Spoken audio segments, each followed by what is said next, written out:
have very masculine socks. Good morning, folks, whilst I can still say that because it is 11.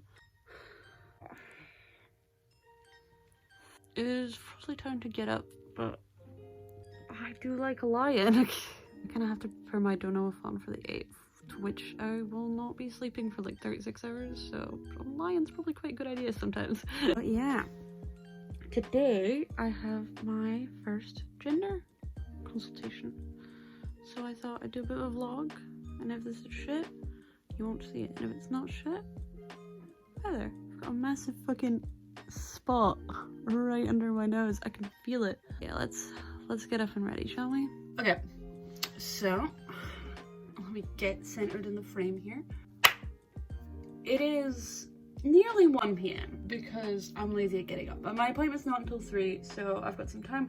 I don't know where it is. I know it's in the city. Other than that, bit lost, but you know, we'll find out. First of all, it's the morning, so I'm gonna take my calf trio pills, very important. It is Tuesday. They're just these.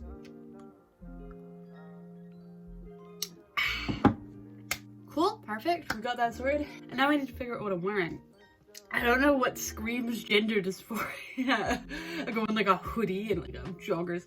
What do I wear? I mean, I'm assuming they're not gonna need to take any bloods or anything like they're not gonna need to take any bloods or anything like that because they send you to your GP for that. So it's just, I think it's just gonna be like a talk. But I have never like been to a gender I mean, like obviously I've heard. Basically, what's gonna happen is I think it's just an hour consultation. I think we're just gonna sit down, talk. I'm nervous. I'm really nervous. Anyone who's wondering, by the way, this is Your GP. I'm going to Your GP for my gender consultation. It's one of the few private, you know, like transgender services that you can go to in the UK. And, you know, like there's even less in like Scotland alone. Yeah, and I'll tell you how it goes. I mean, if it's shit, you know, I'll let you know. From my research, it's apparently really good. It's a really nice place. And yeah, like I said, I'm nervous, but I'm gonna get changed and then I'll talk again. Okay, so we got our look. My first knife fight, and then we just got some brown khakis on under that. I got my beanie.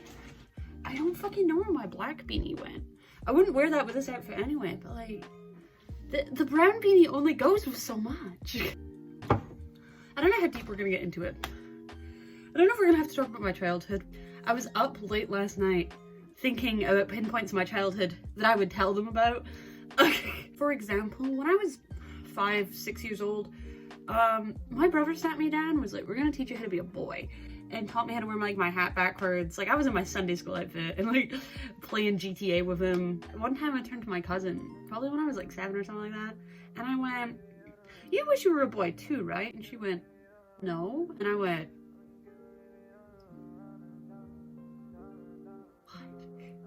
and then I was like, oh yeah, me neither. I mean, you can ask Ma about the amount of times I've turned to Ma and went, if I was a boy, I'm not, but like if I was a boy, I have turned to my mum before and gone, you know, you've given me a great name because if I was trans, I'd just keep it. When I came out to my mum, which technically I'm still in the process of doing, we do things very slowly. It's a classic Britishness of just telling them only as much as they need to know at the time. So we haven't gone over pronouns, but we have gone over the fact that I'm not a girl. My parents, well, my mum especially, turns me and goes, I've never really thought you were a girl. I just thought you were Morgan, which is my name. That's the most fucking, no, why couldn't you have done that when I was being non-binary? Like, God. The good thing that I've heard about Your GP is that not only are they for like trans men and trans women, but they're for non-binary people. They have experience with non-binary people.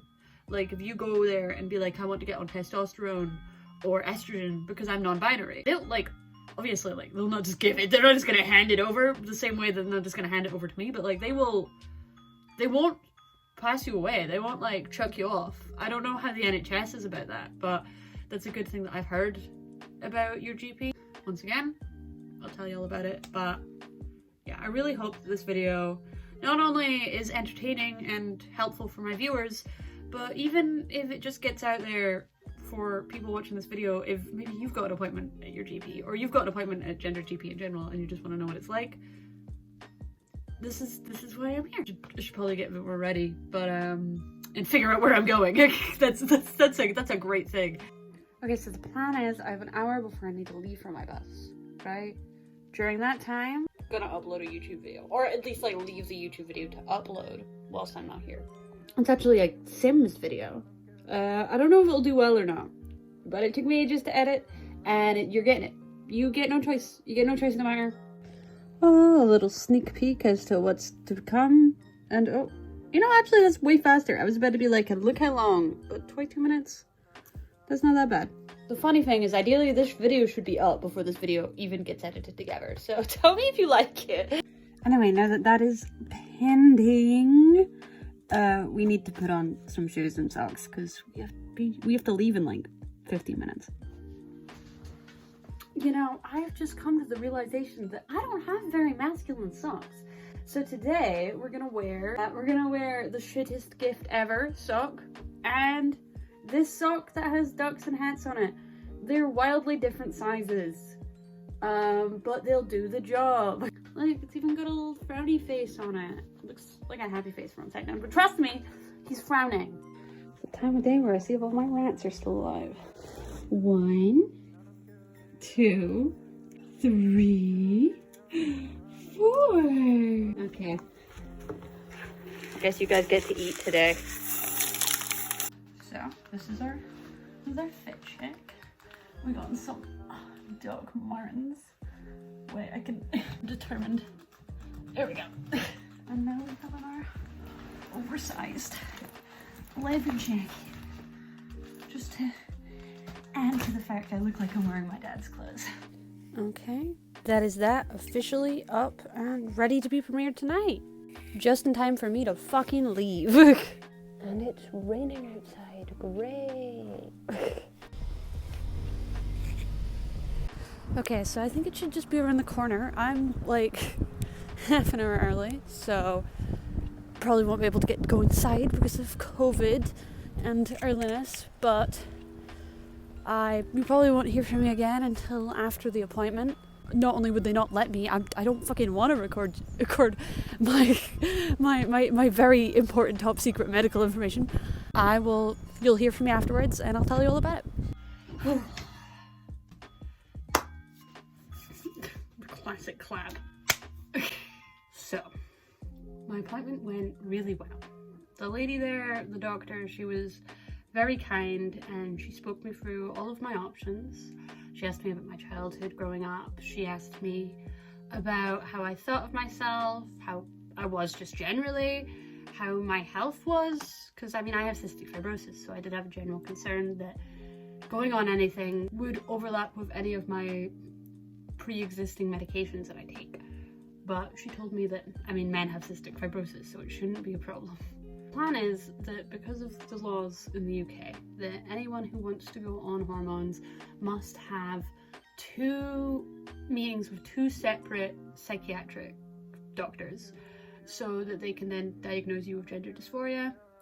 And then once you have that diagnosis, you can then go on hormones. The plan is to have those, to have a blood test, and to get put on testosterone. I have 3 options. I have the gel, or there's 2 different kinds of injections, one every 3 weeks and one every 3 months. It's my decision which one I go on, but she is definitely going to talk to other doctors, maybe some of my doctors, about which would do best with, you know, my cystic fibrosis, just in case. There's one specific one, like just in case we need to do it really slowly or anything like that. Now this has put me in the position where I need to start coming out to my extended family and like my doctors that I have for the cystic fibrosis, anyone that I talk to a lot, and I need to start thinking about Deedpool.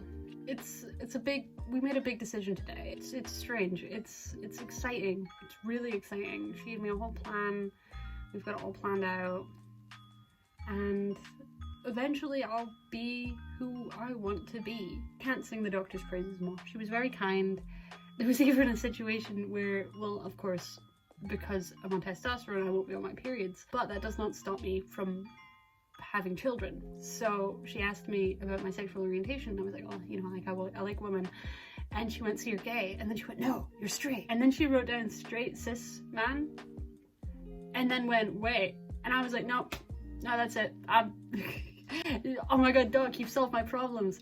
I'm gonna go see the Batman later, so you know that's gonna be fun. But yeah, that's how this appointment went.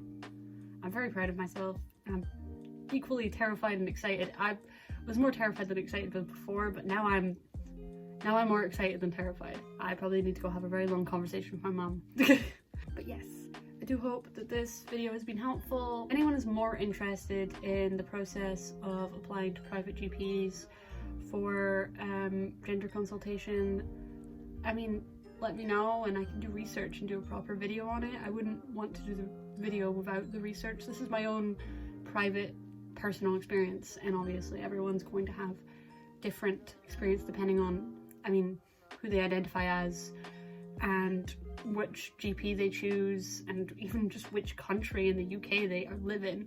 So let me know and maybe I'll consider it. Maybe I'll consider it. But yeah, thank you very much for coming. Thank you for coming to my TED Talk. And I'm gonna go eat my bar of chocolate that I bought on my way home and go edit this video. Bye!